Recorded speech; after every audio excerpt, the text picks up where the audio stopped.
He knew that until people got out of the gap, they'd never be as happy or successful as they could be.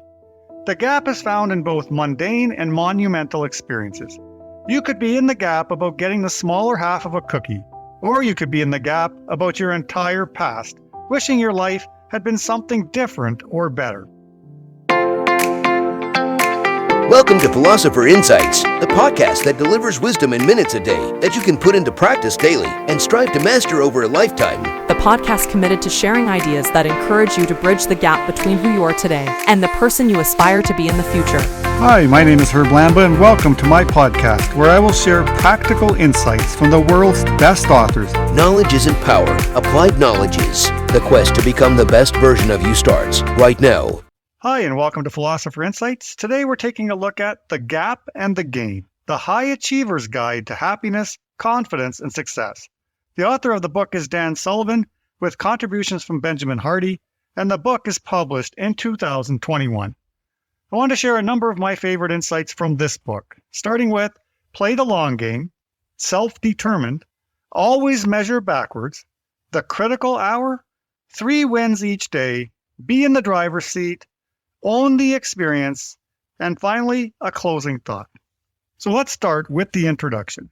Quote, "When your happiness is tied to something in the future, then your present is diminished. You don't feel happy, confident, or successful, but maybe in the future you will be, or so the logic goes.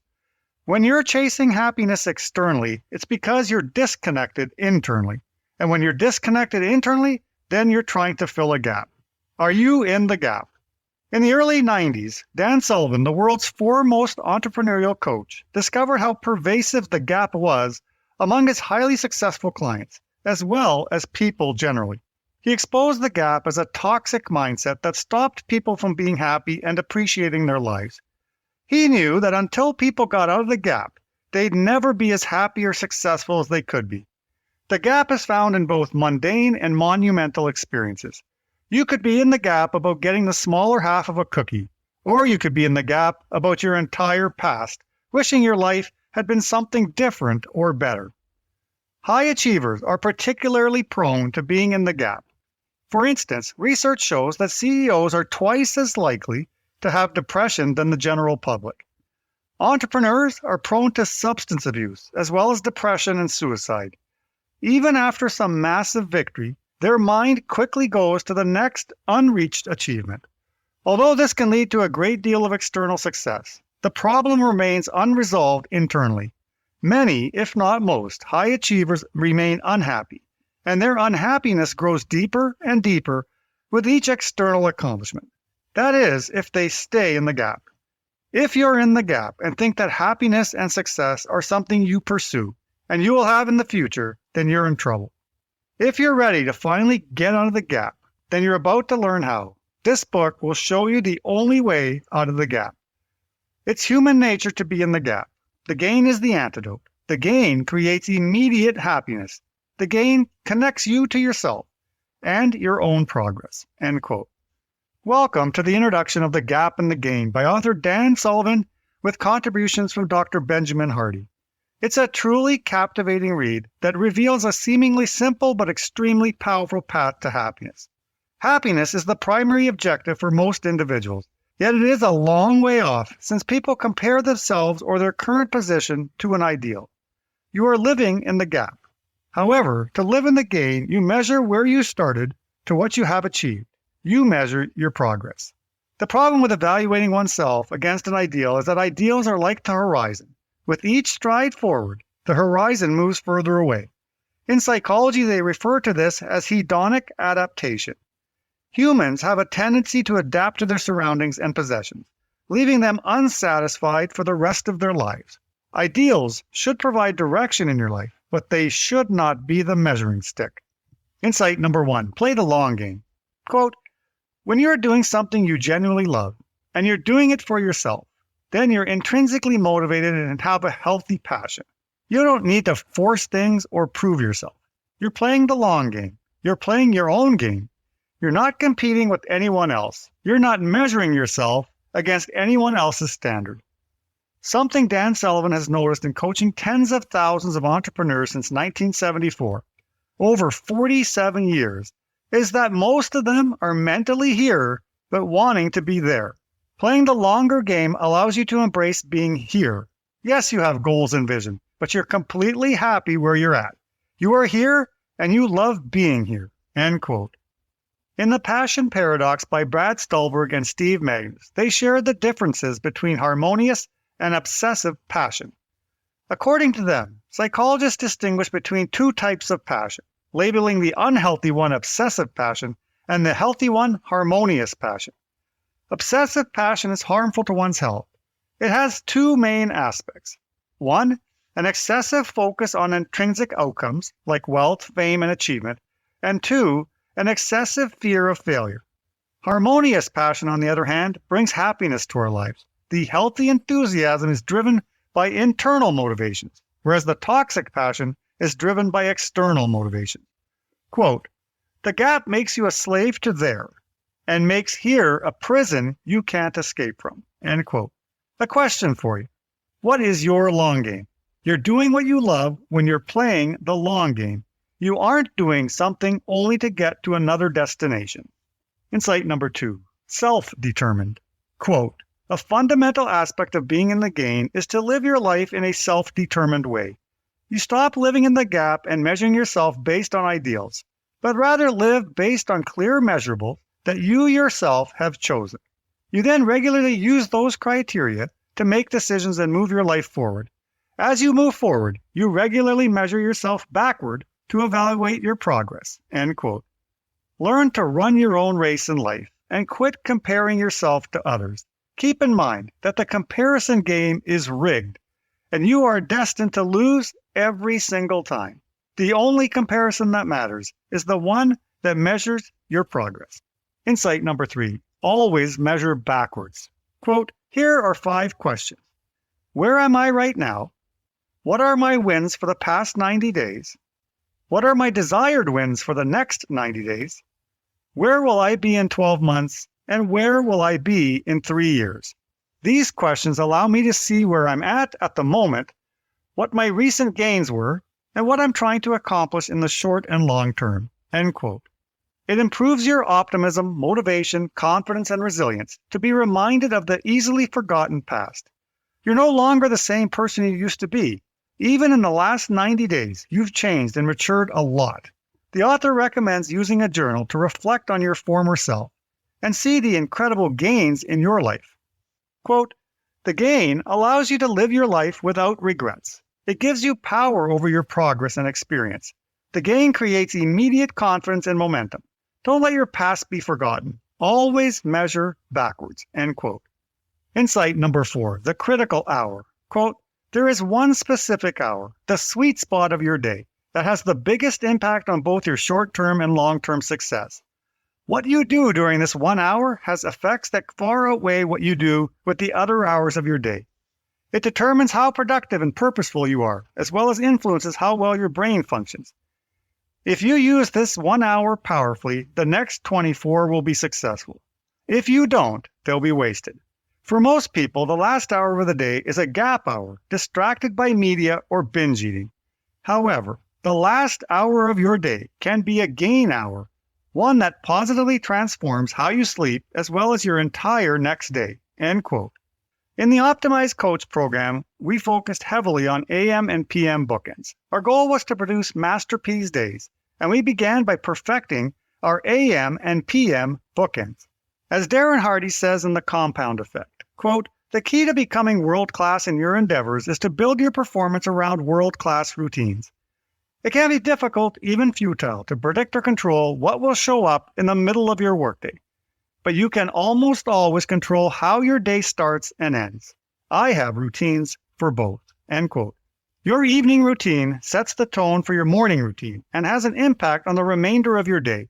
What you do in the hour leading up to bedtime is crucial.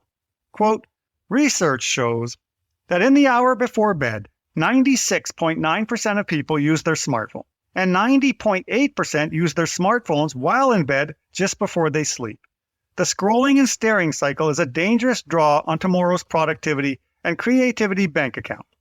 Staring at your phone right before bed is one of the worst things you can do if you want to live an effective, present, and happy life. It has a negative impact on your identity and mindset, end quote. It's time to stop blowing up your mind right before you go to sleep by watching mindless television or scrolling through the news or social media on your mobile phone. Protect that critical hour before bed by installing better habits like reading, meditation, journaling, or going for a walk. Your tomorrow will thank you. Insight number 5, 3 wins each day. Quote, research shows that writing down 3 things you're grateful for each day increases your happiness. Other research shows that gratitude before bed not only makes you feel better, but literally makes you sleep better. Writing what you're grateful for is very powerful, but perhaps even more powerful is writing down specific wins you had that day. Writing 3 wins from the day not only boosts your gratitude, but simultaneously boosts your confidence. Writing down 3 wins daily is one of the most effective ways to stay out of the gap, end quote.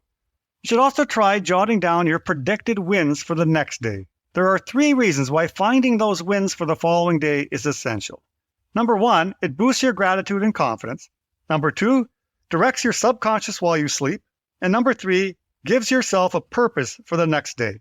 If you want to take this to the next level, develop a practice of sharing your 3 wins with an accountability partner. By sharing your wins for tomorrow, you will feel a sense of accountability to achieve it. Insight number 6, be in the driver's seat of life. Quote, when you're in the game, you're proactive about your experience. You look at your experiences and utilize them to become more adaptive and successful in the future. Conversely, when you're in the gap, you're reactive to your experience, looking at them and being frustrated over what happened. Hence, being in the gap puts you in the passenger seat of your own experiences. You're reactive to whatever happens, and when things don't go how you expected or wanted, then you're the powerless victim. The gain, on the other hand, puts you in the driver's seat of your own life. You decide what your experiences mean. You decide how you'll frame them, and you always find ways to utilize your experiences to improve your future. The gap takes away your agency as a person and makes you psychologically rigid. The gain increases your agency and makes you increasingly psychologically flexible. Psychological flexibility means you manage your emotions. They don't manage you, end quote. If you're not psychologically flexible, then you're more likely to experience higher anxiety, depression, and worry. Psychological flexibility guarantees that you build the muscles necessary to move forward in the face of adversity. Quote, the more flexible you are as a person, the more willing you'll be to try multiple approaches to getting where you want to go, end quote. This reminds me of the science of hope, according to Shane Lopez in his great book, Making Hope Happen. First, we must believe that our future can be better than our current situation, and we must have a definite goal in mind. Second, we need to believe we have the power to make it so. That is agency. And finally, we must be willing to do whatever it takes for however long it takes to make it so. He calls this pathways. By learning to transform every experience into a gain, you're building hope molecules for the future. Insight number 7, own the experience. Quote, by taking full ownership of your experiences and past, you can do whatever you want with them. You can change what your former experiences mean and what they don't mean. When you're in the game, you transform your experiences. Transforming your experiences means you go back to your former experiences again and again, and through your evolved thinking and reasoning, change what those experiences mean to you. You continually extract new lessons from those experiences. You view your past as a gold mine that you can tap into again and again, end quote. Learn to take ownership of your experiences and apply a new meaning when needed. Every life experience, good or bad, has a deeper meaning. Just remember that you have the ability to define what that meaning is. Quote, when you're in the gap, you don't see any usefulness in certain experiences. Instead, you simply wish they hadn't happened. The gap is passive. The gain is active. When you're in the gain, you extract uses, lessons, and purposes from your experience. You become better, more informed, and more capable because of your experiences, end quote. Transforming your experiences makes you anti-fragile, which trumps resilience because the anti-fragile person gets better with each experience. Insight number 8, closing thought. Quote, the more gains you create, the more you and your life will become unique and incomparable to anyone else. No one can replicate you when you're in the game because no one has the same experiences you're having. and no one can transform your experiences into gains the way you do. You already made it this far. Look back at where you were when you started. What are you going to do now? How far are you going to go? You get to decide that. And with every step you take forward, you get to measure backward and become increasingly humbled at how far you've come. End quote. That's the final paragraph in the book, and again, an author who took the time to absolutely nail the ending. I hope you enjoyed the handful of insights I extracted from this great book. The book is jam-packed with practical wisdom, and I would suggest it as a required reading if you're an overachiever and struggling to maintain happiness on your journey. You've been listening to Philosopher Insights. My name is Herb Lamba. Talk to you soon. Have a great day. You've been listening to Philosopher Insights with your host, Herb Lamba. If you enjoyed this episode and you'd like to support the podcast, please share it with others, post about it on social media, or leave a rating and review. To go deeper with me, you can register for free at www.philosopherinsights.com for instant access to a growing library of Philosopher Insights, which are 8 to 10 page PDFs plus 20-minute MP3s that break down my favorite insights from the world's best personal development books. To catch all the latest from me, you can follow me on Facebook at Optimal Herb. Thanks again, and I'll see you next time.